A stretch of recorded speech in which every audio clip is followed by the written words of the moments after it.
to the show.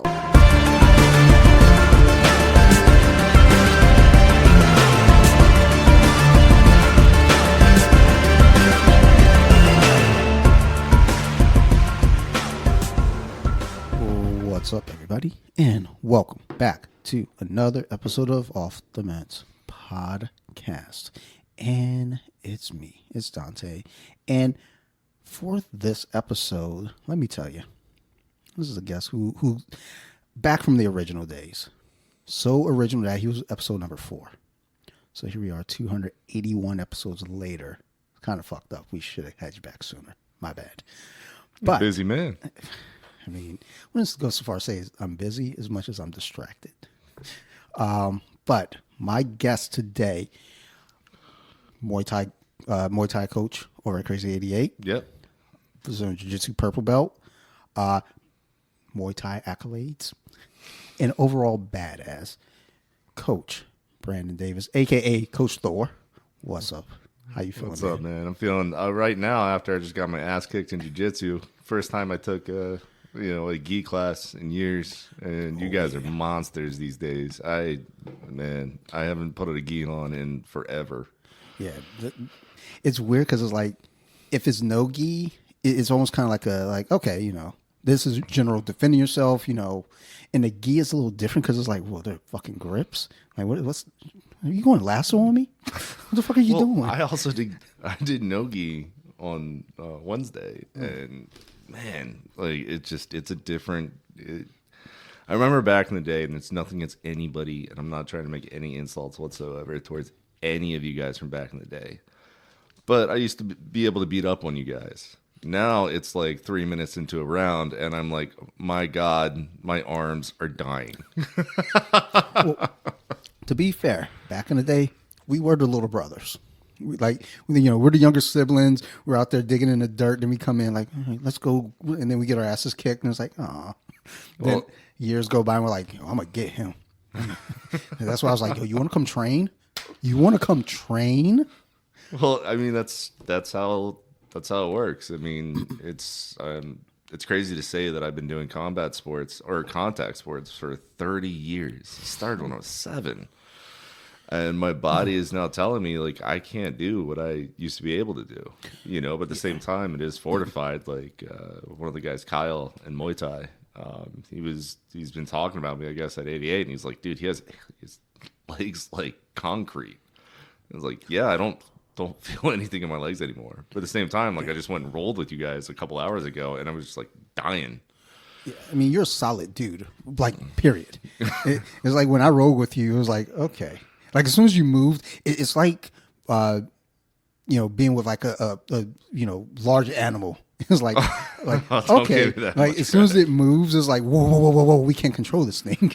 Like I don't know where it's going because like once we started rolling, I felt like okay, if I get these grips, I might be able to just kind of mitigate him a little bit. You started moving, it's like fuck, these grips aren't going to do shit for me. Yeah. Meanwhile, I've never been good at doing inverts ever. And even today, like, Mahoney, shout out. He was like, no, Thor, you got to do it this way. And I'm like, my body does not go that way. When Christian, shout out, is awesome dude, really fun coach. He, do forward rolls. We used to do forward rolls all the time. Yeah. All the time for warm-ups and breakdowns. And I did like 2 rolls back and forth on the mats, and I got up and I'm like, oh God. Yeah. I try to, when I go to Christian's class, I try to be there on time, but I mosey. You're doing the purple belt thing. It's like I mosey, and then like I'll do like because it's always 4 rolls are always first. Mm-hmm. I'll do the forward rolls, I'll do the backward rolls, then I'll do the shrimp, and then whatever's fourth, I'm like I'm gonna go on over here and stretch.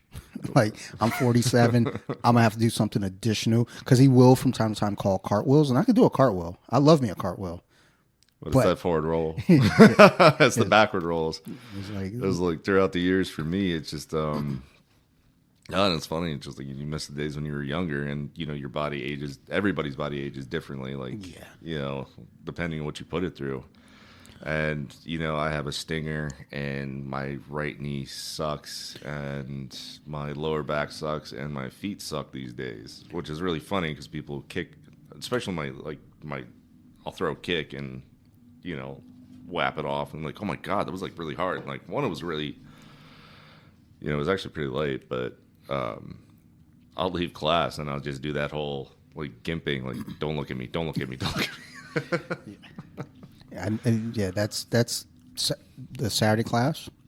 As soon as because we'll do the 30-minute open mat afterwards. I'm like, I have to keep moving because I'm old. Because if I stop moving, exactly, I can't move again. So I just jump right into it. But as soon as we're done, I'm like, well, because I rode with Kyle P, and then I rolled with you, and then I rolled with him again because for whatever reason nobody was like, hey, I need a roll, I think there was a group down at the other end that was kind of all rotating through each other, and there were like two other additional people kind of like sitting there like, I'm chilling, I'm done. And I was like, all right, so I rolled with Kyle again. And like I told him after that, I was like, I think I'm not doing the fourth one because I rolled with him the first one when there was a good exchange. So I need to go back and look at that video. I was like, oh my God. I haven't done jiu-jitsu like that in years. And then I rolled with you, and it's like, fuck, it's like trying to move a fucking, like, the juggernaut. I'm like, all right, like, look, I'm like, well, because when you start to like collapse my legs and start like basically climbing for mountain, I was like, I can't stay here. I gotta go. I gotta get out of here. Coming back into grappling in general is just, for me, it's like there was 10 things I was really good at, and now it's just like, all right, let's see if I can get back to being good at those things. And the past 2 weeks, it's worked out, but also like people, when my bottom game, I worked so hard to get really good at, and now it's just not there. It's just I'm getting on top, and but it's also good luck if I can get on top. Well, there was a post, and I throw it up on Instagram every couple of years. It's like basically there are rules to jiu-jitsu, and like the number one rule is be the guy on top, and like the last rule is, by all means, if you mess up on these, make sure you become the guy on top. Just get to being the guy on top. So like for me, it's like if I get to the top, if I get top position, fuck you guys. Oh no, I'm good. I get on top position, and I'm like, what's up? Like, it's like, you're not going anywhere. If you're under me, you're eating all of this weight, because first off, for me, there's like my bottom game, I have no guard. Like when you're like, oh, what guard do you play? Guard. Like, what's that? My right knee agrees with you. Dude, like, it just doesn't compute for me. So I get you. Well, I mean, even like going into MMA, because I've had a few fights. There was this one gym that I tried out, and it's like, oh, we're MMA guys, and then they put on the gi and the MMA gloves, and yeah, and of course I'm just like, all right, I'm gonna get on top. And there's this one thing, old school, call out, Kungle, that taught me where you take your hand and just go, hopefully this isn't too much, to the top of their head, and they just start moving. So then they move, I get in top position, and I would do the same thing, and then armbar. I do like record for me. In like an hour, I got like 40 arm bars. I armbarred everybody in there, and it's a different thing when it comes down to striking with MMA, and that's why I get it. Like, I mean, think about it. Name the top 5 submissions in MMA. Rear naked, armbar, triangle. What else is there? Arm triangle. Okay. Guillotine. Yep. I mean, that's it. And they all, I mean, guillotine. I've seen some nasty guillotines. Yeah. I think it was Joseph Benavidez a couple of years ago that, wrapped the dude's legs up and got a top. Oh, that's top guillotine. And the guy was just like squirming his legs. If that happens to me, I'm probably just gonna find a new sport. It's like, let's do a keto. Fuck it. Oh, I'm out. no, it's just making it fun. It's my son has been watching me. I'm running Cobra Kai back, Oh, nice. and he's like, "Dad, could you do the All Valley?" And I was like, "I would rule the Valley." And Nick Concepcion, or I can never pronounce his name right. He said it back in the day. He's just like, dude, if you're good at Muay Thai and you have a blue belt in Jiu-Jitsu, you got the Valley. Like, he gave me my favorite piece of advice when I was like, when I started like getting to more classes, and I'm really, he was like, being heavy is a skill. I was like, oh, really? I was like, Him and Jeff Blatchley. once I figured out, because I thought, I was like, oh, I can eat more, I can do this, and I was like, oh, no. I think that's what they meant, but no, like that top pressure. I was like, oh, now I get it. Now I know what they mean. Because as soon as I get on top, there are times where I'm like kind of lazy, and it just in the middle of, I remember, I was like, oh yeah, I can make this not good, and I get push the toes down and get that pressure drive. I was like, oh, you just hear that. It's like, oh yes, gotcha. I'm heavy now. You guys are fucked. No, Nick taught me the same thing. I mean, with his turtle, like, remember trying to take him from turtle? It was impossible because he would just drop his hip, and when he would get on top, he and Jeff in particular, they never, from my memory, I never found myself in mount with them. They never mounted me. It was always top half. Yeah. And they would just drop that hip down and you can't move. Yeah. You're sitting there just jazz hands. No, Nick did that to me and then just tickled me. Yeah. You just sit down, man, and it's just like, man, that's crazy. Yeah, there's a lot. It's like you said earlier. It's like, you have 10 things that you're like good at, like, and it's like, you got to run it back. Just make sure it still works. And it's like, sometimes that's all it takes. So it's like knowing what you're good at and like going with it. So there are times I'll look at like folks, like especially if someone new coming in, it's like, they're going to be a problem. That's a wrestler. And I'm like, well, I know what I'm good at, and I know what he's good at. I just got to make my shit better. Like, fuck that guy. I mean, honestly, I have no problem with wrestlers because, I mean, to be a wrestler is a lot, and I did it for a short time in middle school and high school. But, I mean, their work ethic, it is literally the same thing they do for an hour or 2 hours, and it's just over and over and over and over again. The ones that I don't feel comfortable rolling with these days are the YouTube weight belts, like we talked about earlier. It's like, what are you doing? Stop. Like, My favorite. it's like, I'm here, especially at this time, like as long as I've been training, it's just like, I need somebody to beat my ass. Yeah. And to work with, and we can shoot the shit like we're doing right now, as opposed to some dude that's like doing like, what was the last one I saw? He was like in this he just sat down in this meditative state, like just like, crisscross applesauce, hands together. I'm putting my knee in your chest. Nah. No, my buddy Mike, really, I mean, he's a badass. Mike Otwell, shout out. He was rolling with this guy, and he was just like, "Are you serious?" And he's just smiling the entire time. Literally, just somersaulted over him, took his back, choked him out. Yeah.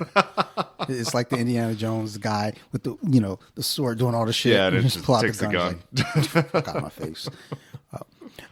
I feel bad sometimes because with BJJ Wiki, I post, and I'm not posting bullshit fluff like things like, here, let's do some, like they're like things that are effective. It's like basic knee cuts, basic arm bars, shit that fundamentals that should still work as long as you're like really practicing and putting work to it.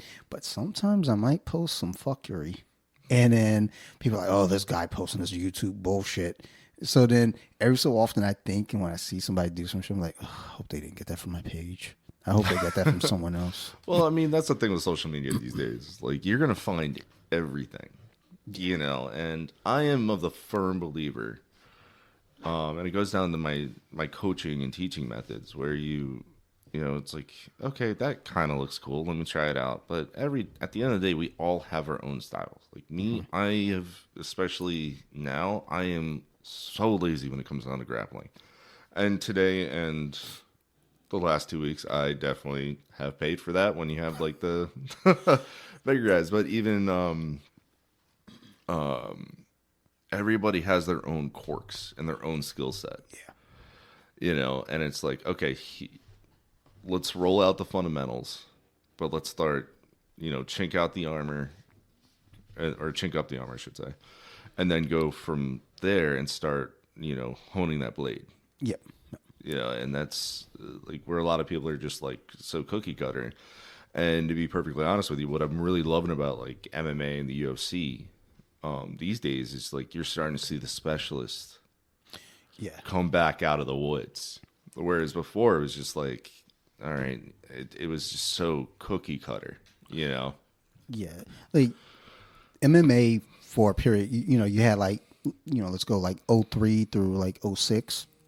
It's like you had your specialists really like kind of come through. You had your wrestlers and like Matt Hughes specifically, the Milicic, camp. Oh, those guys, Jesus. They had their style. They had the heavy wrestling mixed in, with some arm bars in there, some chokes. So, and you could look at them like, okay, they have this thing, they're doing this thing, and then once we start getting to that like '06, '07, like GSP starts coming about, and GSP was just all around, just he can do everything. I mean, he is to me, without a doubt. I mean, we all have our own opinions about all of our people, but I think he's the GOAT. John Jones is right after him. It's just, yeah. I mean, you have your Hall of Famers, but then you have your GOATs, and John Jones and GSP. They are the guys.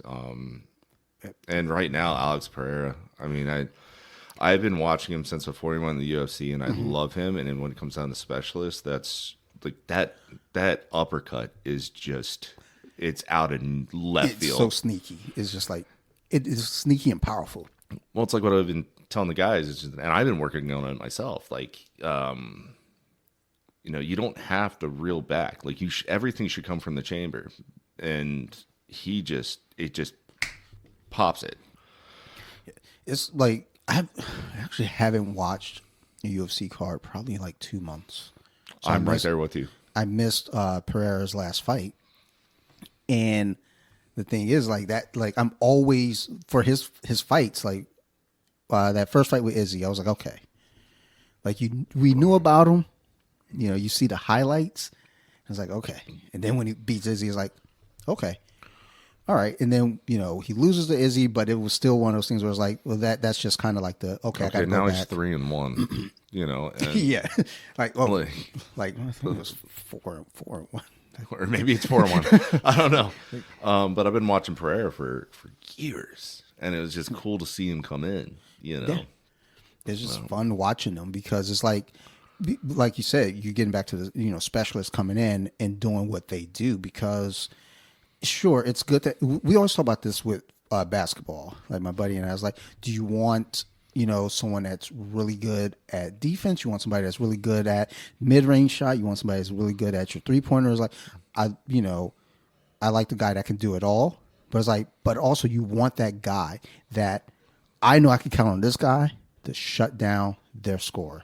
Like you get that guy that can do it all. It's like some points are going to get scored, but that guy that can shut down your score, that's his job. Well, I mean, that was the beautiful thing about Kobe and Michael. Yeah. It's just like they were just all around. It's like, hey, I need you to take care of that guy, and then I need you to go drop the basket. Yeah.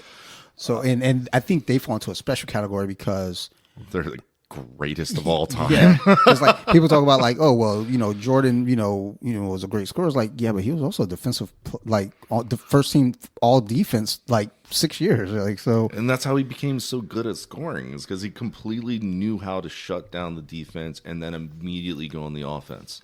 Yeah, and to me, that is how I try to coach and how I try to teach people. It's just like, you're really good at this. You just kicked my ass.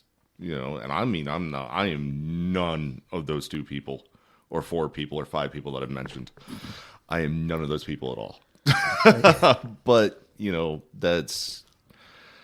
I aspire to the best of my ability, and I still got a couple years to go to be like a Customato, like a Freddie Roach, just, so I'm not getting in there. I mean, I know you say that, I'm like a animal, like a big dude. But especially in the heavyweight division, there's things that I do not want to put into my body. Oh, yeah. And we appreciate you for that, because it's like, do things the right way. Yeah, it's like I just started TRT, so I'll deal with that. That feels great. But outside of that, but yeah, seen a lot, done a lot, just anyway. So speaking of that, offense, defense, in between, talk about football. Oh, let's do it. I'm here. Hold on. Let's make some noise for that. I'm here for that. Let's go. So, and I will say this on the podcast, I am a Redskins fan. All right. That's fair. My co-host for my beer review show, he was like, oh, you guys just let it go. And he's a lifelong Washington fan. Well, I mean, there's so much into it, and and it's so frustrating watching the Chiefs beat the shit out of us, and they're doing the Tom Hot. It just like everything is just like, yeah, why don't they have to change their name? Meanwhile, the Redskins was made by a black Native American. It's just like how they weren't complaining. No, they weren't. Because believe it or not, FedEx was complaining. By the way, people, if you've not met me, I am a giant, large white person. Have you watched Vikings? I'm a quarter Native American. Well, the Vikings made it over to Canada and hung out with the natives. All right? Look, like, I watch Netflix, okay? I know my history. My man. So, the Ravens just had an awesome win. Yeah. They're kind of coming back. What are your thoughts? It was Miami. It was Miami, man. Miami won the game for you. So I will say this with the Ravens, and this is more so the fans. Like I want the Ravens to win. Believe me, there's some Ravens fans that is like, I don't want you to have the satisfaction of cheering for your team, because when your team was down, you're kicking your team. So you're a dick. This is great. But this is the reason why I hate the Ravens. It's because of the fans. Yes. I love the color scheme. I like the team. I love the stadium. And then I'm there with the fans. I'm like, ugh. Like, yeah, you just ruined this experience. But right now, when you look at their schedule the rest of the way, it's a cakewalk. It's a very easy schedule. You can look at the teams are going to play with over 500. So they got the Patriots might be their toughest game, and the Patriots wins aren't really impressive. Patriots have been looking good though, but they're not defensively. Playing. Yeah, their defense is coming about. I think the Patriots next year will be the problem, but this year they're beating up on the teams they should beat up on, and they look good. When they play Baltimore, that's going to be a fun one, because I think Baltimore should be better, but something's not clicking. And the Patriots shouldn't be where they are, but it's clicking. So we're going to see what happens there. But I think Baltimore wins that division, and when they get in the playoffs, I don't see you guys going far. I'm sorry. I think their hang up is going to be Buffalo and Kansas City, who, Kansas City's got all their pieces working now, and the refs. And I'm a Lions fan. I don't know if you saw that game, but how you don't have no penalties? So they played a perfect game. Well, did you watch the Skins game? I actually turned it off. I got to a point where it was like my buddy and I were texting, and I think when they went up, when they got 21, I was just like, I'm going to bed. Just watching the refs in that game, and it's been so inconsistent. I think there's something about this year that's been so inconsistent when it comes down to the refs, like more so than normal. Yeah, or it's just like that Key and Peele skit. Where they do the football thing, and you got the guy who does like I'm sorry, audience, the cock pump. You know, and it's like, did he do it three times? Yeah, 3 times. You know, it just seems to be that way right now, and it's. So, I will say the refs are very inconsistent because the week that Detroit played Kansas City, everything went Kansas City's way. Detroit got nothing. Then the next week, I can't remember who Detroit played, but then I'm noticing that, and I'm texting my buddy. I was like, "Oh, the refs were trying to make up for last week because Detroit was getting everything. They were giving them." So if there's a pass that goes up and the defender and the receiver both catch the ball, it goes to the offense. But they gave it to Detroit. It was like, who's the defender? Like, I was like, I'll take it. I texted my brother, I was like, I guess the refs were trying to make up for last week, maybe, because, and then there was a first down that I'll take it. I don't think it was a first down. Like, Detroit didn't get that first down. The tiny things, man. But like, I'll take it. I mean, I'll go.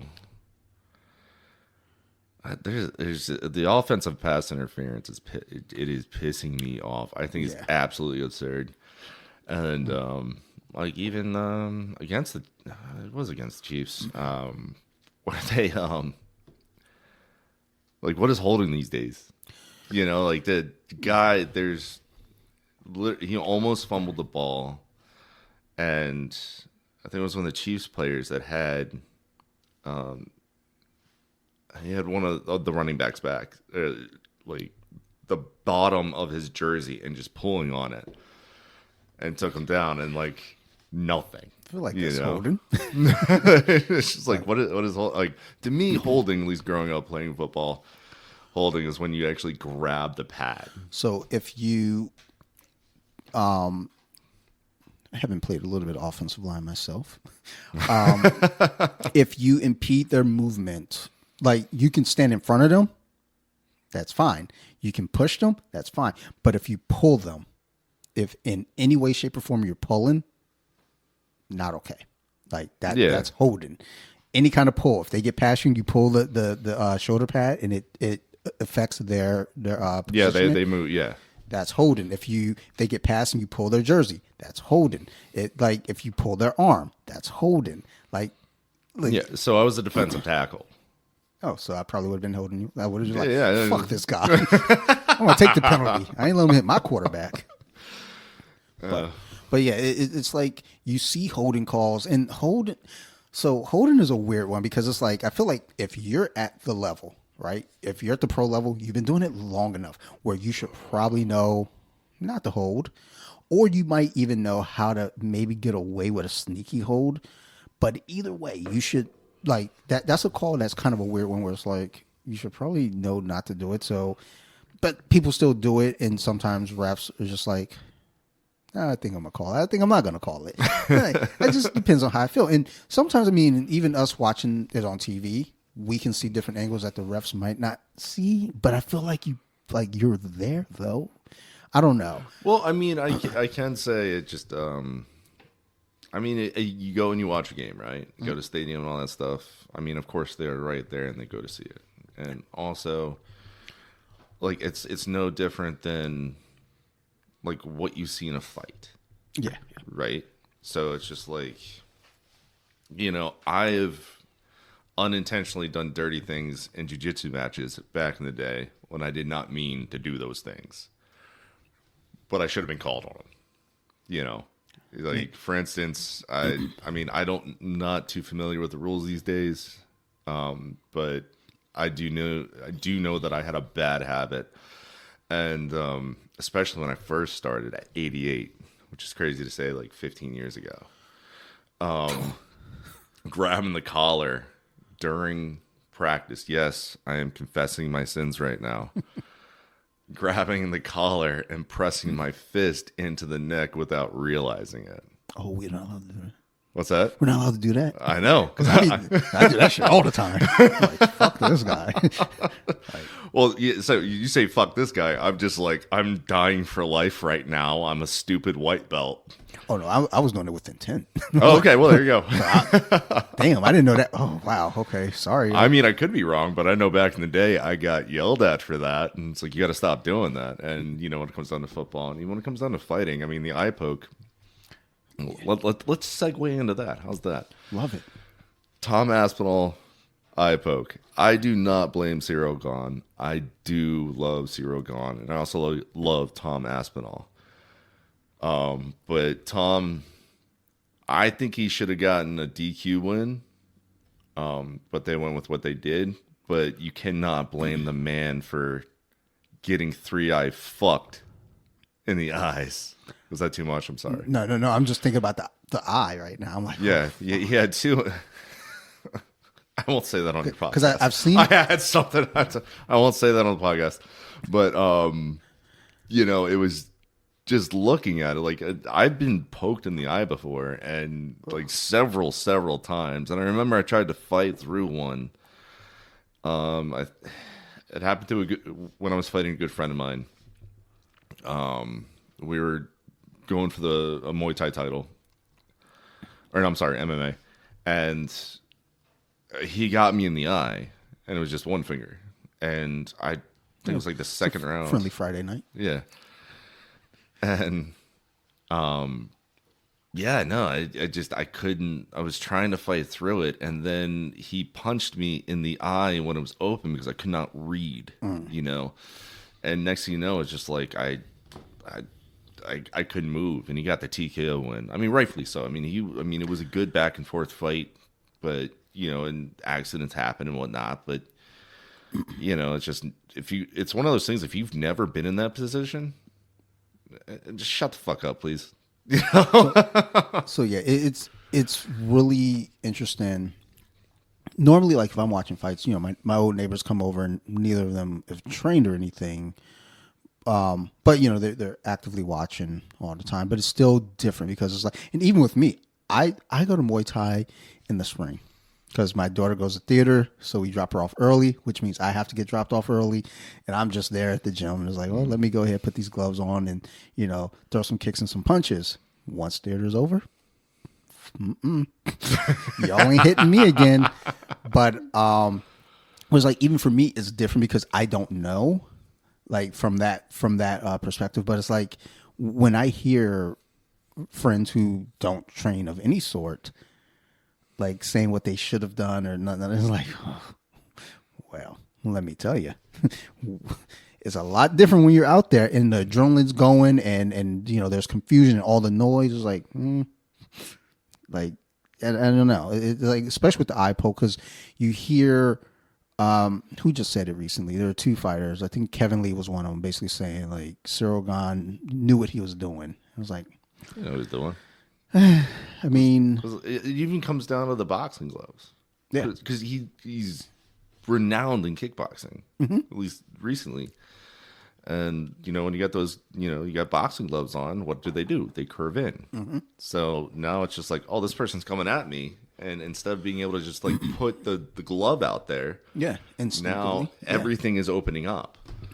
So I do that even when we're grip fighting this morning. Like, no, I'm pushing you away. Fuck away from me. Yeah, I mean, I got my eye poked this morning. Yeah, I same. think that's on me because I should know better, but you know. I got eye poked and I was like, yeah. My first thought was like I signed a waiver, and the other thought was Yeah, it was.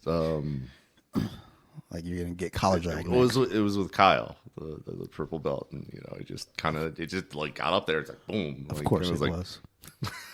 Like, hey, I'm just happy he remembers me. And but also like knowing what you're looking at. I remember I was at Buffalo Wild Wings with my current wife, and my two boxing coaches at the time, and then two other friends. And we were watching the first, it was the first or second Weidman Anderson Silva fight, where his leg got broke. Yeah, it's the second one. Yeah, it was the second one. Yeah, that's right. And we're sitting there watching it. It's like, all right, this is starting, this is going, and then next thing you know, the leg broke. You could tell everybody in that bar, they knew exactly what they were looking at because there was that low, ho, and then they did the replay, and then our other three friends were like, "Oh my god!" Like the whole bar erupted, and just like, guys, maybe people, please start paying attention to what you're looking at. Like at least have some humility there. Yeah, that's one that that still hurts. Like, and then when you have to now watch the slow mo of it, it's like, I don't want to see that again. Like, because when I saw him drop to the ground, I was like, all right, he's moving. Oh. Well, I've had friends that's happened to. Luckily, that's never happened to me. I busted open my shin a few times, but that hasn't. I mean, the worst part for me when they go to make that, when it first breaks and they go to take the step back, yes, and then it doesn't work. Because that's what got me, because you see the kick, and then you see the step back, and it took a split second for me to think like, why do you fall? Oh fuck! And then they showed in slow mo. I was like, oh no. And like even fighting wise, like I understand the love for calf kicks. They are great in MMA. Yeah, but there's a big reason why you don't see calf kicks in kickboxing and Muay Thai. Oh. They'll use it as like a prod. Oh, and I mean, in MMA early on, when it really started kind of coming about, and even before this calf kick culture is where it is. That's actually a good way to put it. Like that's what you would see is like people just kind of using it to kind of like check you, just to make sure, like, all right, like keep you honest. But then it started becoming, because you saw, who was it? Someone got stopped with them. Like they just it shut their leg off. I cannot remember who it was, but their leg. Somebody in Bellator, Michael Chandler got. Yeah. So yeah, and it was Chandler, and then but it happened in UFC, to someone else, like maybe a year later, and it was like, oh. Like, there's a couple of people. And I mean, don't get me wrong. I mean, they're effective if the person isn't checking. But if you have somebody who knows how to check, oh no. And I'm not talking like your proper Thai check. Because when I went to Thailand, that's where, oh man, you try to calf kick somebody there, they'll let you get like 2 in, and next thing you know, you're hitting a concrete post. You just go up to a target and just start kicking a 7-Eleven, like any of those parking posts. I remember back at the Arnold location, and I had separated my rib. So I was like, oh, I think I know where you're going with this. I was like, I'm going to start doing the Muay Thai classes. So I'm going to go downstairs, start doing the Muay Thai classes. So, and I started really liking it. And there was one day, I was like, I'm down there, and I'm hitting the post. They had the pattern around the post. And I remember this. Yes. Like, Huggy comes downstairs like, I want to tell you how to live your life. But maybe don't do that. like go kick the bags. I was like, oh, okay, but yeah, I learned quick. I was like, okay. Well, I mean, dude, it's crazy with those calf kicks, man. I mean, Colin, I love you if you're listening. I was doing morning classes, some personal training with Colin, and he kept going for those calf kicks, and he started going really hard, and I kept checking.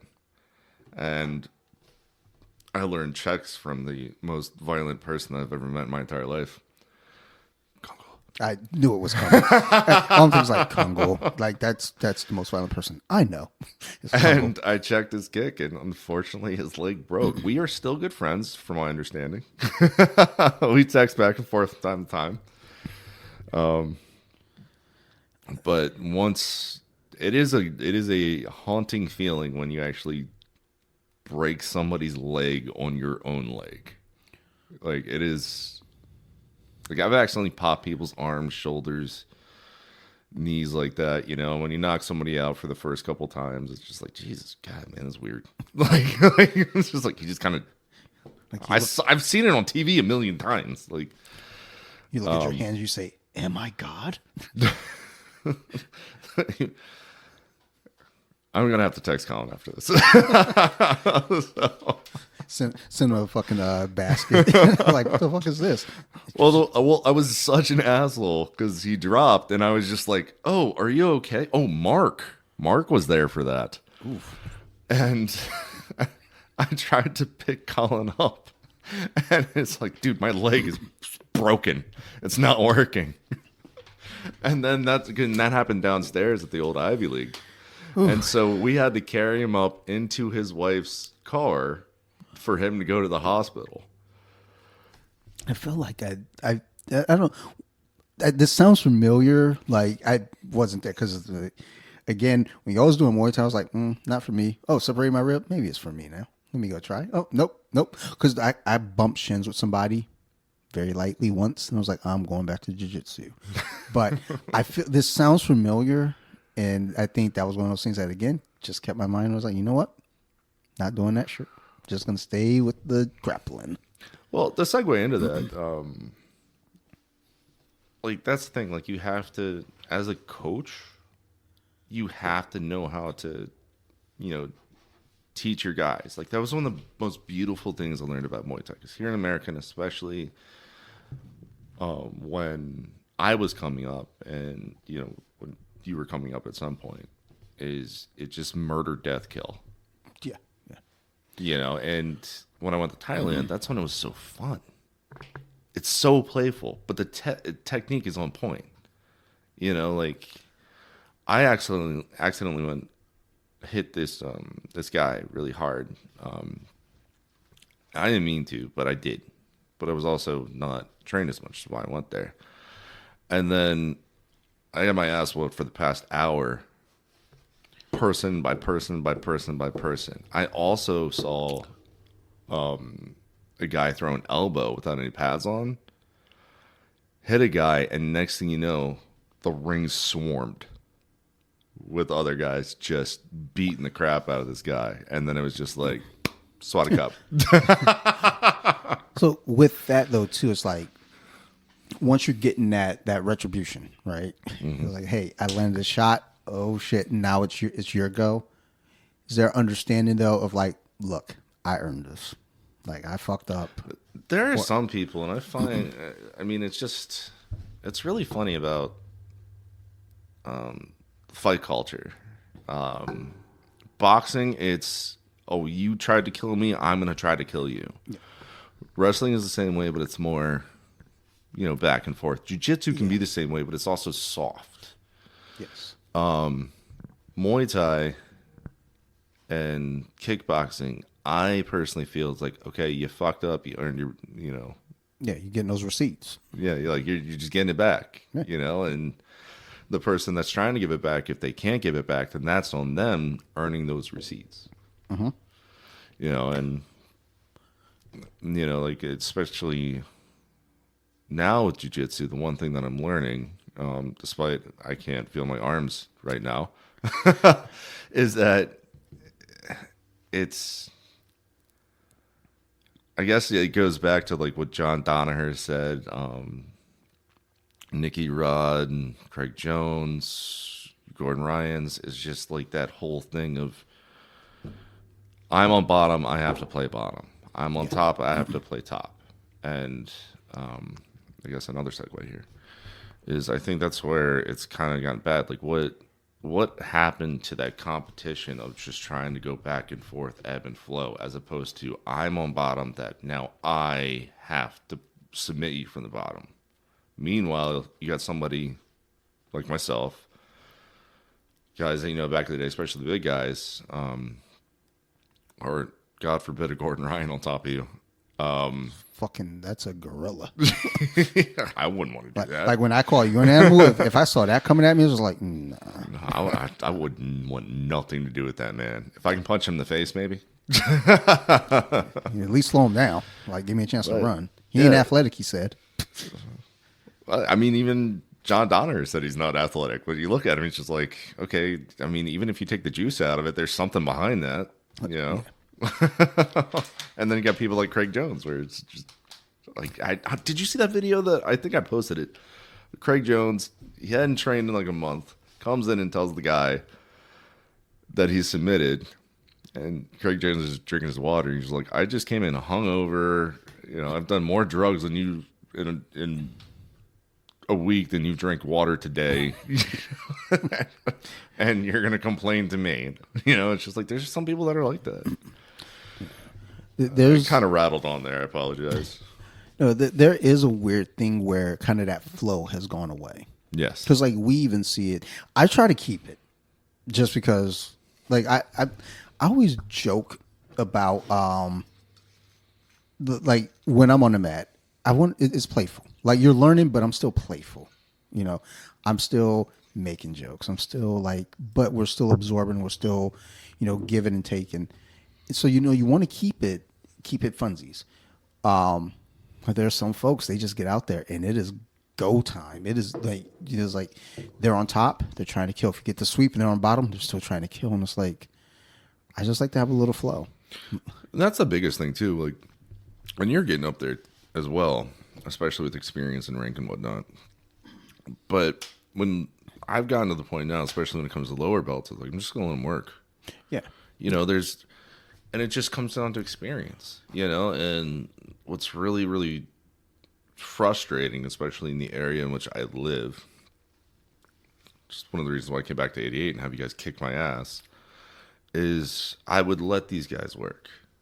And, Yeah. I'm like looking around for a glass. Like,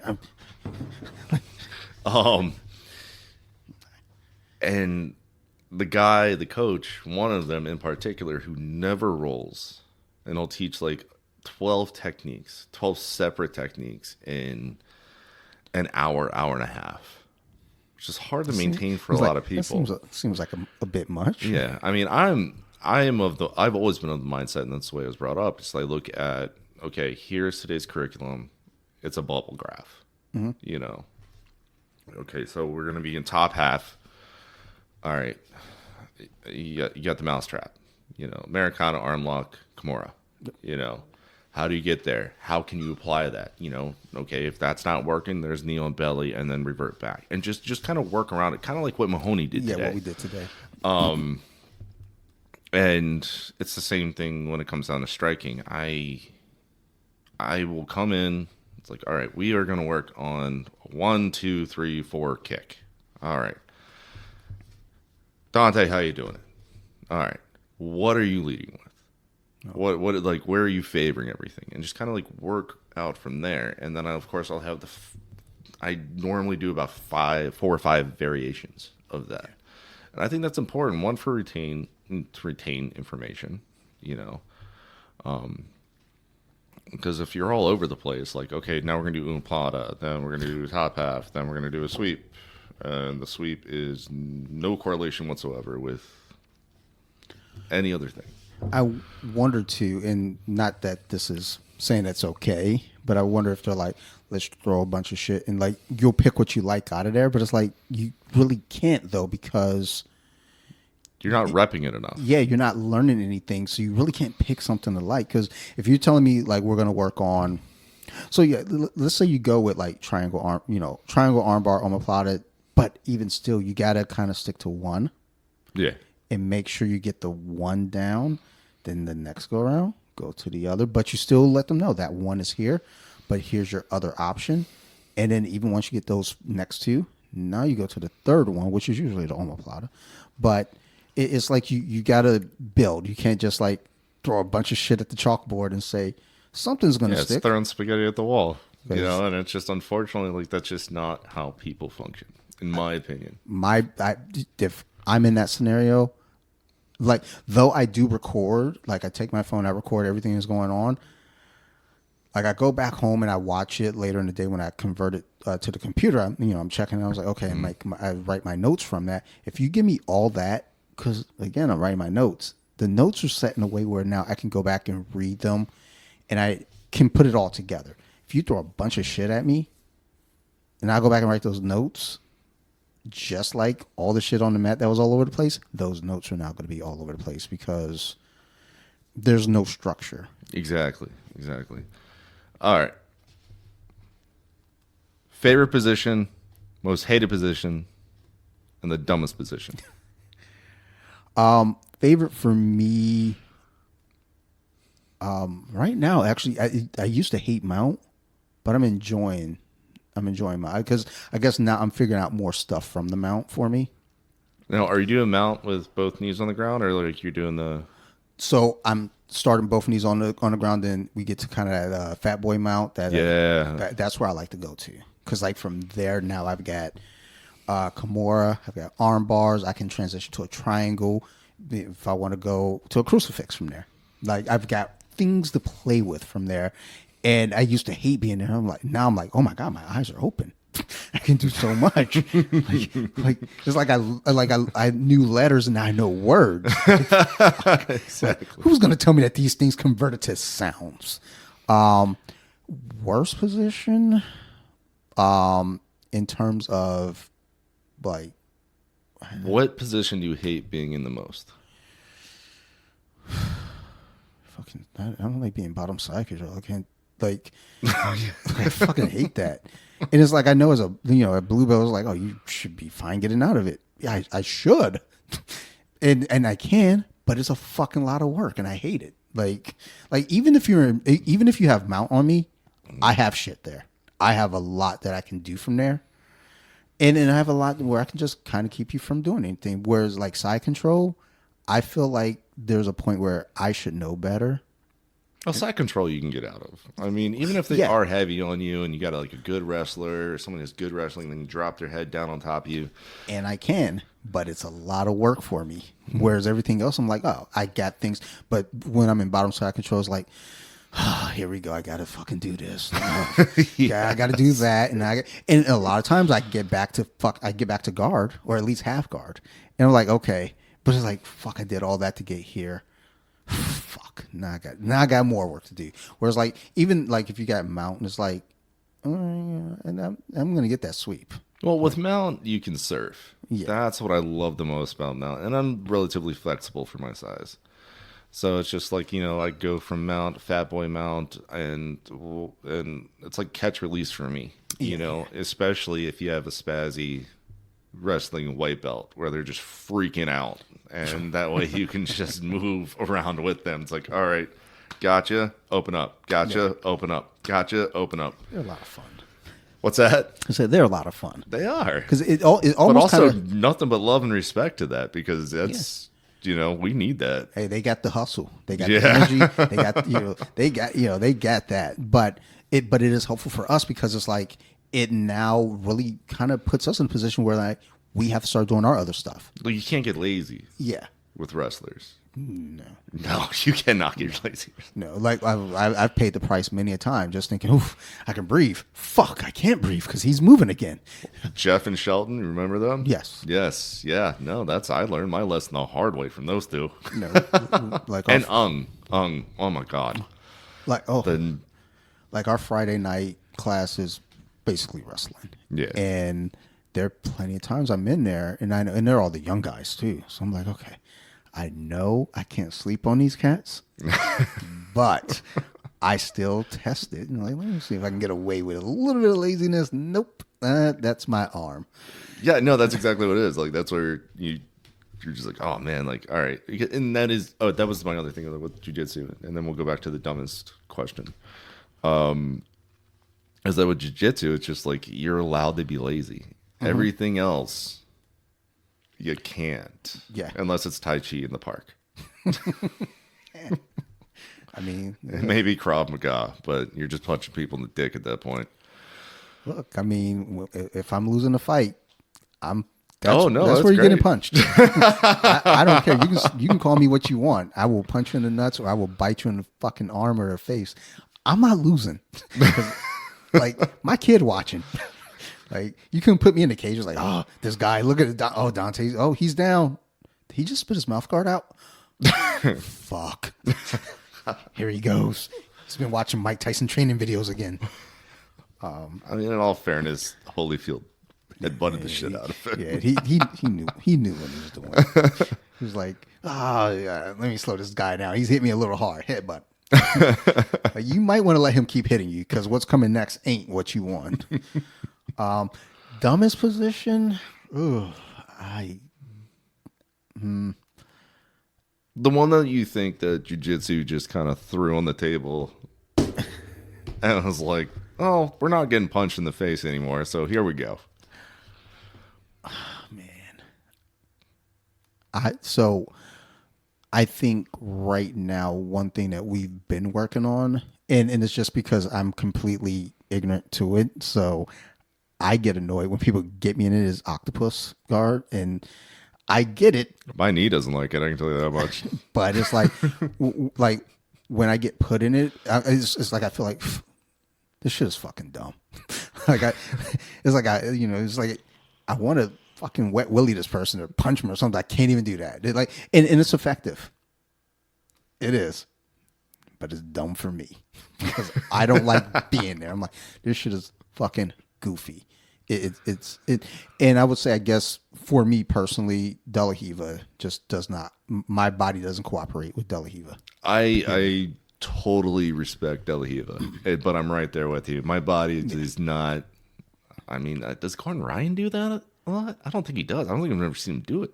I mean, we have. Then I just haven't been watching and paying attention. Enough. Maybe early on. But I guess you with De La Riva, Octopus. My body just doesn't cooperate with it, just like you. Yeah, and I picked those two mainly because of my body not working with it, and Octopus mostly because I'm still kind of ignorant to it.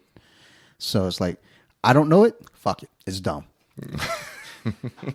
But one day I'll learn. I'm like, yo, this shit is fucking great. And then we'll ask that question, like, what's the best one? Octopus guard is fucking tight, son. Oh, that's like shout out Jose. Jose is. I mean, you call me an animal. I think he will forever and always be. No, he is the one. I mean, he is. He has always been such a nothing but love, dude. But all the biggest pain in my ass when I've ever rolled with him, even when he was a white belt up until now, because he's just a solid piece of metal. And he would, we were working Octopus guard a couple weeks ago, and he just like sat down on me, on my legs, and just completely smashed past. And now I'm sore for 5 days. There's a video of him hitting a bolo on me. That just makes it more frustrating. Bolo? That makes it more frustrating. Jose. As big as he Rodriguez. is. Yeah. I love you, Jose. I put it on my video for my 2024 lowlights. And it's just like, why is this big motherfucker doing this to me right now? Like, this is not okay. Like anyone but you. But yeah, Jose, that's the dude too. Is like, when I think I got him, he reminds me that I don't got him. He reminds me of a very amateur Nicky Rod, where it's just like, I have you in this position. Yeah. And how did you just do backflip out of this? Like, you know, it's so frustrating. And for me, it's like, I have to, like, at this point now, I'm digging in the tool bag. It's like, what can I do to this dude? Like, I mean, you're not going to overpower him. No. Well, and that's why I get frustrated, because it's like, a lot of cats, I can just get a little heavy on them. And that's not going to work with Jose. Like, I get a little heavy on Jose. And he's like, oh, cool, I need the bench press today. Like, yeah, that's the perfect way to put it. It's just like, I'm on top of him. Next thing you know, it's just like, he is literally lifting me up in the air. This is crazy. Yeah, it's like, okay, like, that's not okay right now. You make me not want to come back to this class. Like, how am I supposed to feel? Like, my kid's going to watch this video later when I'm breaking it down. And my kid's like, Dad, why is that guy beating your ass? Hey, man, my kids have been they've been in the chairs in the crowd watching me get my ass kicked. So I don't even bring my kid back to the gym anymore. She's like looking like, oh, look, they're doing. Oh my God, why is my dad like that? Like, I don't think his leg is supposed to bend that way. It's like, you're right, it's not. Don't tell your mother. Yeah. Oh, I'm in agreement when it comes down to the first two. I get Octopus Guard and understand it. The one that I kind of think is where they just kind of threw the coin in is. And I'm just now learning this, and this could be an ignorant thing for me, because I was told to never do this, but it's the honey hole or the 411. Because if you go up against a wrestler with that, you're getting run the fuck over. Like, I just don't. And I do it. Like if somebody even tries to put me in that position, the thing is, like, you have to start off in that position. I've never seen it organically happen. Yeah, I don't. Am I wrong on that? I've seen I it. mean, I've been out of the game for a I've minute. seen it. I see people get there, but it's almost like this was my plan from the beginning, and that's what I'm working to. I'm going to get there. Okay. Like so, and yeah, if that's your game plan, then Yes. then Yeah. yes. So But like me on a random, like, oh, look at this. There's no ever like, oh, it's available. Not for me, at least. I'm sure for others that are much better than I am at this. They're like, oh, dude, that's just open all day. Well, I kind of look at it as one of those things, like, you know, you got your Craig Jones and your Gordon Ryans that just like they hit it on you. It's like, oh well, you guys are fucking amazing at this, though. You're great. Like, I'm a neophyte compared to you people. Then when it's me, it's like it. Let me do this. Yeah, I'm like, just stop fucking moving. Like, and I'm guilty of this a lot when like I get something that I rarely get. I get excited and forget. Oh, there's more. It's like, yes, I got this sweep, and I'm excited. Like, yeah, but you got to hold them down. Fuck.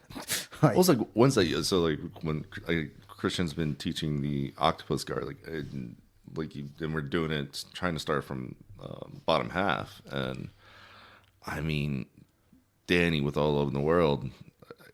I mean, it was always the underhook that we would go for. We would never. I don't ever remember doing the sit up and then the grab around and grab that lat. And I know I tried it times out of desperation and like back in the day, but then I was rolling with people like Shelton and Jeff and Tefon and all those big guys and and it was just like I'd get up in that position and they would just run me over. yeah. Like, I feel like in those positions. Oh, go ahead. Sorry. Was the funniest one because you get up there and as he would run you over, as you're trying to get up in your hip, he would punch you in the face.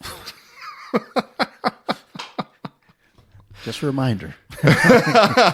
It just, and it's not like it was like hard punches. It was just like enough to, you know, you were knocking on a door just to like get you down. Yeah. So anyway, continue. I apologize. Like, I always feel like also with some of these positions too, and I know we're at a point with jiu-jitsu and it's wherever we are in its history where a lot of folks are doing it. But you know, you get those early ons where it's like, hey, it's for the smaller guy to be able to, you know, like beat the bigger guy or survive against the bigger guy. And there's a lot of moves now where it's like, you know, again, I feel like sometimes you have to be the bigger guy, you know, for some of these things work. And there's some things where like you are the smaller guy, you can use different control points and it's going to work. But there's a lot where I see where it's like, look, man, I'm not like, there's a lot of shit I'm not getting on you. It's just like, it's not even just completely the skill level. It's like you're a big fella. It's like, I'm not getting that. And I'm going to have to transition to something else because now I know I need to get top position on, look, because you're big. It's like, I got to get you to the ground. Like, I can't have you in any position where I'm working from underneath you, trying to like get to the next step. It's like, yeah, the next step is I need to get to this dude's back. Yeah, absolutely. And I mean, but also going the other way in that direction is you got the small, lanky guys that, you know, you got to use them like a jungle gym. Yeah. You so know? the lanky dudes those guys are a little different. Like, I'm talking about like the small, like, no, that's what I'm saying. Like the small, like longer, skinny people. Like when it comes down to big guys, like that's the kryptonite for the big guys. Is you have that guy that they just have that tendon strength, where they can just literally just grab your lat from underneath and just pull themselves up, and next thing you know, like they got your back. And I mean, Neil is a perfect example of that. Neil, if you think about it, like I mean, how many times has he actually like gotten like a full on legs in back take? How many times have you seen that? No, he does the quarter. Yeah, he's always done the quarter. He'll just get that one leg down, get the underhooks in, and just extend you out, and then he just starts working from there. And I think in the way we're kind of talking, because we're talking thinking about points. So it's like gotta get here and get these hooks. Where a lot of times my brain goes to like it's just easier for me to get here, and then I can work from here. I got a lot more I can do from here versus like if I'm getting all the way to the back, getting my hooks in, I almost feel kind of trapped. And I know that's supposed to be the most dominant position, being on the back with both hooks. You got all your chokes. For me, and maybe my jiu-jitsu is not that good. I don't know. But when I get the back, I'm like, oh fuck! Like I actually feel trapped. Like I feel like and that's why I go to then the side mount. I'm like, all right, let me just go here now. Well, that's the irony thing. The irony I feel when it comes down to it is like everybody these days are talking about points. I've never cared about points, but now, if you are thinking about points, you are repping those things to get you to those points time and time and time and time again. No different than a kickboxer cracking the bag with a roundhouse, over and over and over again. Just get the hip in there right, just to get everything fluid and movement, get balance right, or boxer just all right, we're jabbing today, dude. All right, we got 2 hours. That's all we're working on. And I always talk about like, I like to drill. I like to just pick a thing and drill. Sometimes I feel bad for anybody I'm working with because they're like, can we do anything else? I was like, I need to do this. I need to make sure I not just get it right, but I need to do it so much that I can't get it wrong. And I think there's a beauty to that. Like there's just like, well, I mean, that's mastery. Yeah. Trust me, man. I am forcing myself to get back into jiu-jitsu and grappling. And it's mainly because like I used to be pretty decent at it, and then I lost that skill set. I refined my striking, but at the same time, it's like, all right, man, you gotta stop being a little bitch. You got some jiu-jitsu friends that respected you, and now you got to bring it back. I mean, I think of it though like riding a bike. You're gonna get out there. It's gonna be kind of tricky at first, but once because I mean, I think about it too. Just like your knowledge of like fighting, period, is like how to get there. Yeah, I know how to get there. I just got to get the body to do it. It's just actually get it there. It's just like, I know how to get there. Trust me. Because like, that's what I was thinking. Like, even like yesterday, I was like, Thor's going to be there tomorrow. I'm going to get a roll with him. Like, I got a game plan. How do I do this? Because I got to handle this dude. All right. Let's get this straight. I would like to say I used to be somewhere between a black bear and a brown bear. Now I'm a koala bear. Amen. So there was still the threat there. I still felt threats. I was like, I need to do what I know to do, because if I let this dude even get one paw swipe, I'm flying across the fucking gym. So let me just make sure I can like work with this guy. And then the thing is, it like we're in a safe environment. We're having fun. So that's a lot of it too. Because I mean, you heard me while we're rolling. I'm like talking. I'm like, and I know a lot of coaches don't like them. I'm like, look, man, I'm a chatterbox. It's not just being a chatterbox. I personally believe that the casual training environment is perfect. Like I push the guys when we go to mastery for striking. Well, yeah. I sometimes think I come off as a dick. I don't mean to, but it's just like, hey, stop doing it that way. If you're going to be here and you're accepted in this class, this is. You are not saying that anybody from fundamentals to intermediate at any point whatsoever am I saying like they're not taking it seriously. That's where you truly should be taking it seriously. Yes. But masteries, advanced, whatever you want to call it, you should know better. At the very least, be able to look at it and know it, And for me, like, I'm a big kicker guy. I mean, you've seen my legs.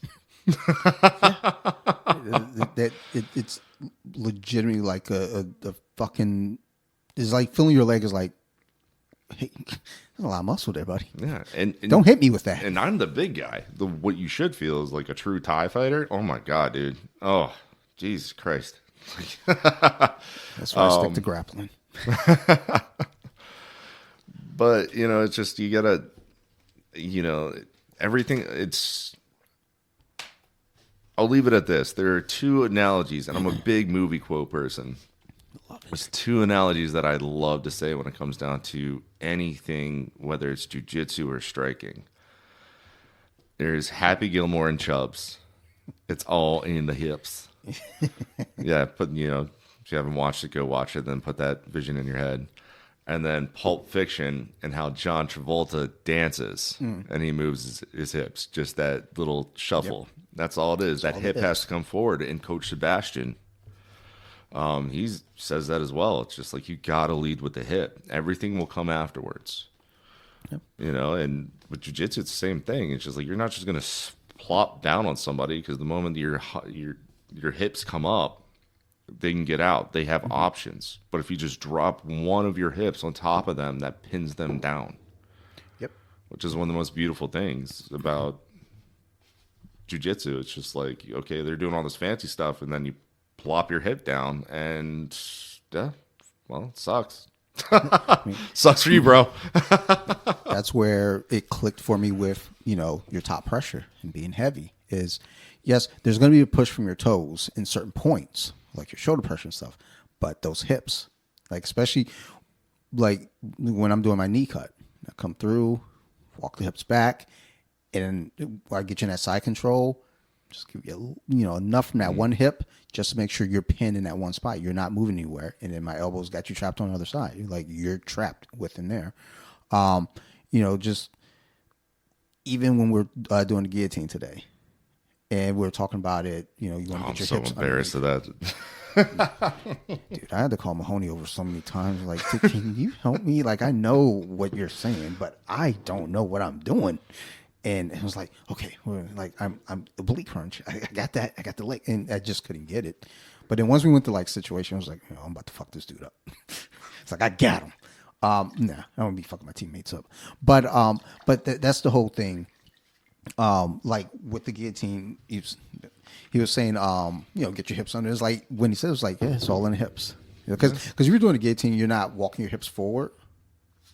Well, that's the thing. Like, I mean, you can go back to like those that are listening. That's like Uriah Favors. The reason why, or Dominic Cruz, like the reason why their guillotines were so nasty was because they would just crunch in. Yeah, that's all they would do. And you always, in 9 times out of 10, or maybe 7 times out of 10, you're going to lose that guillotine because you need the bicep over top of the neck, so that way you can get, whether it's one arm or whatnot, but you can get that choke right there on the neck, obviously. But when you lean back, now you're starting to put your bicep and your shoulder over top of the crown of the head, and then they pop out. Next thing you know, if it's MMA, you're getting punched in the head, or now you're essentially in a restart position. Yeah. So, yeah. Before we wrap up here, I've got some rapid fire questions. I guess I've made this a thing, the rapid fire. People probably expect the rapid fire now. And I've had to change up the rapid fire because the rapid fire had been very like gi or no gi, favorite submission. So I was like, let's change it a touch. All right, what you got? Here, I've got a coach here. So, oh God, here we go. So this is Coach's Edition. Coach's Edition. Coach's Edition. All right. Here we are. Sorry, I had to clear my throat. I've been drinking the Gatorade and this grapefruit beer. Interesting. It is different, that's for sure. I kind of fucks with it. I like me a little bit of a different touch to it. 7.4%. Oh, somebody's gonna make fun of you one way or the other. They will, and then I'll just say, come sign the waiver. You know what's up. All right. Striking or grappling? Pick one to train for a month nonstop. Which one and why? Striking. Why? Striking teaches you how to. One, you're gonna. I'm not saying anything against this with grapplers, but it's just like I'm offended. Well, also that I'm a striker. I love striking. It teaches you how to base yourself on your feet. At the very least, right now, I am, and yeah, go ahead and talk shit about me on the podcast or any kind of comments or whatnot. I know with a decent Muay Thai frame, most jiu-jitsu guys will not take me down. Now, if you're a D1 wrestler, man, you're going to put me through the concrete. But you learn how to base yourself. You learn how to strike.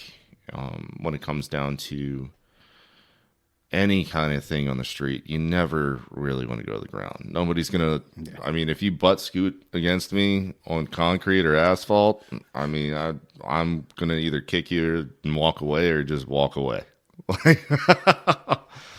But also, I do love my grappling. So, but I would say striking first. Fair enough. Favorite drill in Muay Thai? Oh, check kicks. Favorite, Yeah, I'm sorry. Check leg kicks. favorite drill in Jiu-Jitsu? Getting out from bottom half guard, That's fair. getting up on that hip, getting the lat, and then rolling the person over. Love it. I take notes here. One thing you always tell your students at the beginning of class. Oh, that's any comments, complaints, concerns. If you weren't doing martial arts, what would you be doing? Rugby. Dude, you've seen the type. Like that's fair. Like now I got a visual and I'm just like, fuck. Oh, I actually have I have my rugby outfit, and my wife loves it, so that works out as well. All right. And then last one. What's your go-to, air quotes, snack pre-workout and then after? Snack, I like apples. Biggest thing with apples is I'll screw it. It doesn't matter. I have Lyme disease, so I have to take prednisone. Prednisone drops your blood sugar levels, and then next thing you know, like you're out of it. Yeah. And apples are light. Yeah. Pre-workout these days, I don't judge me if you want. It's Red Bull. No. There's no judging there. I get a hold of that wild berry one sometimes, or I get the I don't need the big cans. I just need the regular OG cans. I do the 12 ounces every so often. Yeah, I mean, I don't even finish them out. I just need that caffeine kick. That's not coffee. Because I mean, don't get me wrong. I love the taste of coffee, and yeah, I'm a basic bitch right here with pumpkin coffee this time of the year. Fucking knew it. But you know, there's something about Red Bull that just hits different. I don't like Monsters. I like to shotgun my Red Bulls before class. That's why we're coming in weird. I come in off a panic attack, shotgun a Red Bull, and they're like, "Yo, this dude ain't right." Fuck it, choke him. And what was the last one? That was the last one. Was your favorite before training and then after training? Oh, snack? okay. Yeah, no. So before training, and then before training is really apples and Red Bull, and then afterwards I eat like deli meats and cheese. Yeah, same. Typically, if I come home. Unless it's all these pretzels, which I don't know if anybody's ever had those. There's some garlic salt thing, and they're delicious. Like the apples definitely are huge because like I just throughout the day at work, if I'm feeling like I'm hungry and I know I'm going to eat some bullshit because I'm out, like I'm like on not Main Street, but I'm on West Street in Annapolis most of the time. And it's like McDonald's, Burger King, Arby's, and Arby's has like the steak nuggets now. So. Oh God, dude! It's funny you actually say that. Well, I guess we can probably leave it after this. I can't do fast food anymore. It's hard. It is. It's very, very, very. It's brutal on my body.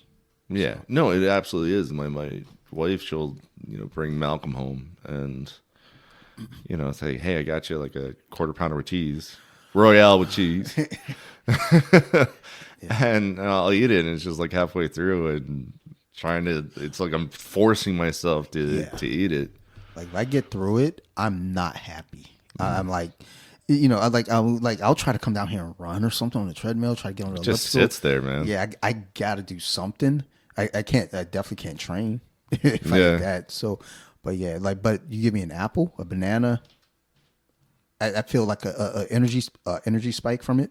Well, you get the natural sugars from them. Yeah, and you know, then it's not heavy. You know, you don't feel like shit. So, but all right, let's go ahead and wrap it up from there, man. Coach, this fucking great, man. Let's not wait 281 episodes again. You know. No, I mean that's great. I mean, I saw your thing with Huggy, and I was just like, oh man, that was awesome. Like, and I just. Like, I don't know. And just as I actually like going away, tell everybody like you can comment me, flame me, give me high fives on the podcast and whatnot. I've been punched in the face too many times to really care about what you have to say. And if you want to, you want to hook up and be like F you, like that's great too. Like, hey, how you doing? How you doing? It's just let me put my shoulder and my knee brace on. And we're good to go. People get weird, but for the most part, people are pretty cool because it's like when people, you know, come onto the podcast, especially the way like we try to run it here, it's like, you know, we want you to, you know, be candid. And I think a lot of people respect that, even if they don't agree with the answer. Like I respect that. You know, you said what you said. When sometimes you might get even the backhanded compliment. I respect that you're that brave to say that. It's like I know what why'd you say it that way? What I more don't like is the person that's just like, how did that guy drop that ball in football? You know, or just like, how did they miss that tackle? Meanwhile, there's like 12 other dudes that just like. How did you not tackle Lamar Jackson? Well, and that's the thing when going back to that Kansas City Detroit game, you know, it's like as a fan, you're watching it. As a reasonable fan, you're seeing like, even though the refs had some questionable calls there, Detroit was like Kansas City, like they were tough to tackle. Like, well, it's Mahomes. Yeah. You know, it's Patrick Mahomes. He is this upcoming generation of the greatest of all time. Yeah. I mean, you can name all of them, you know, but like just singular. Like, I mean, he's won what, 2 Super Bowls? I think he's got. Has he got 3 now? 3. He's got 3 now. Jesus At Christ! least Like, time flies, right? And it's just like, what are you gonna do? I mean, Brady, of course, is amazing. As much as I hated the Brady Patriots, but you can't deny greatness. That's how I feel with the Bulls. It's like, fuck, I hate Jordan. I hate the Bulls, but Jordan was the greatest asshole of all time. He's still there. He's still an asshole. But I mean, because if you're wondering why Isaiah wasn't on the Dream Team, go talk to my. No, that's right. Him and Kobe were the best because they understood every single part of the game and they played every single part of the game. Mm-hmm. And they were, I mean, Kobe was nicer, but you know, if you're gonna be great, you got to be an asshole. Yeah. So I mean, just keep the drama queen, whatever. Yeah. Just you know, the football celebration shit out of it. Like, I hate touchdown celebrations unless it's out of the game. Just score, hand the ball over, move on with your fucking day. It's like I love Barry Sanders for that. Don't get it twisted. The Lions be choreographing some goofy shit. I'm like, that's pretty funny. See, that I respect. It's them and the Vikings. I think last year the Vikings they were like doing movie scenes, and it's like if you know, you know. Yes. So like when you see the shit, it's like, wait, is that from Camp Rock? It's like, is this from Camp Rock? It's like, so like I appreciate those, but it's like there are the ones where it's just like, you know, the guys dropping the ball before they cross the goal line. You know, Deshaun Jackson. I think it's happened. What was the other? No, it was somebody else. It's happened 3 times this year. This year? 2 in pro and one in college. Nande Rock made fun of it. And it's like, oh my God, like how are you so dumb? like carry the ball across and then drop it. Like I'm gonna ankle pick that shit all the way until somebody lets it. What is wrong with y'all? But yeah, it's like ultimately, you know, anybody, you know, with you know, armchair quarterback comments, it's like the way I say it, like fuck off.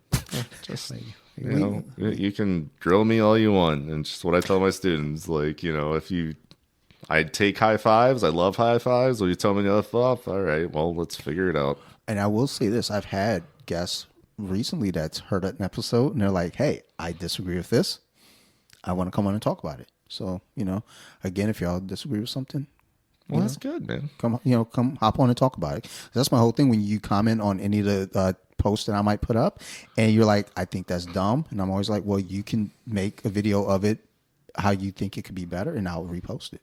Like, I don't care. You can think it's dumb, but like, we're free to that. Remember, we're in America. Humility is king. Yeah. That's how I look at it. So, All right. Now let's get the fuck out of here. all right, Dante, I got nothing but love for you, man. It's been so much fun training with you throughout all these years, and to come full circle. You know, man. Yeah. Look, I one day I will get out there, put on some gloves, and get into one of your classes, and then and you're like, yes, I know now, and then I'm gonna go right back to grappling. Like, this shit is hard. well, you come and do that, and then we can come back here and talk more about grappling or striking and grappling. I'm for that too. Before we get out of here, you got any shout outs or mentions you want to leave our listeners with? Oh man, really just back in the day, you know. I mean, I've been with this organization for almost 15 years. You know, Dante. I mean, you were one of my students at one point. You know, just everything from '88 to Ivy League, even the ass whoopings I got from Camp Springs. Everybody that's had my back when it comes down to competing and whatnot. Which is, again, one of those things that's really hard that people don't understand, and the time and the effort that not just the fighter puts in, but the team behind them that backs them puts in. You know, you'd be surprised on what they have to do for you, along with managing a lot of other people and students and all that, blah, blah, blah. So, but just really just shout out to everybody that's like, I mean, that has my back, that has Dante's back, that has everybody's back. You know, just, you know, take care of your circle. You know, have nothing but love and support. Much like Dante, nothing but love, brother. Absolutely, man. Absolutely. And as always, to you guys, the listeners, thank you. Y'all got any questions, concerns, criticisms, please feel free to reach out. You can always find me at bjj.wiki on Instagram, or Off the Mats Podcast on Instagram as well. Either one of them. I'm on BJJ Wiki more, but I do go to Off the Mats, and then, you know, I see comments like, oh, shit, I got a message. They really do like me. I want to give a big shout out to my crew over there at Nerd Rage Radio. Bobby, Chris, Joe, Farrell, Maryland Phil, Ricky Ticky. It's like, shit, I gotta make this where it can rhyme, and I can, you know, I'm gonna hit that shit like no addition. Ronnie, Bobby, Ricky, and Mike. But if it weren't for Nerd Rage Radio, I wouldn't be doing a podcast. So thank you to those guys. I just hung out with them for the Halloween party and then Halloween and everything too. So love them. You know, it's family, big family over there. I also want to shout out my other podcast. So you like horror? If you like scary movies, go check that shit out. Like, we're wrapping up our year. We're wrapping up the theme of remake versus original. So we should be going into December, and then we're going to do The Fly. We're going to do Black Christmas, and then we're going to go into next year's theme of 2026. We're going to talk about horror movies or TV series. So that's like Haunting of Hill House, Midnight Mass, Friday the 13th, the series, which we've already done an episode, Freddy's Nightmares, that TV series, all those different things, Bates Motel, Twilight Zone, things like that. So if you're into horror movies and if you're into scary content, go check it out. You can find us on Instagram at So You Like Horror. All the words separated by underscores. Or you can go find a podcast wherever you listen to this. It's probably there. Go check it out. And last but not least, I want to give a big shout out to my teammate, my friend, Coach Brandon Davis, a.k.a. Coach Thor. Thank you for doing this, man. Thank you. This has been fucking great conversation, fun. At one point, I looked over and saw it was recording. I was like, oh shit, we're doing a podcast. So thank you for doing this. Thank you for making the time. We definitely got to do this again, man. Oh, I mean, I was happy to be here, and I just find it funny. It's just like, I can't believe that was number 4, and now we're here. You're here. You are here. And that's huge. Like, every time I hit record, I'm like, holy shit, I'm still doing this. 5 years later? Like, what? So, Yeah, it's crazy. It's been 5 years. 5 years was when my last fight was, when I got my ass kicked. so a lot happens in 5 years. A lot. But thank you all. And you guys as listeners, again, we love you. You guys know what it is. You all keep listening. We'll definitely keep making these shows. Thank you, everybody, and ciao.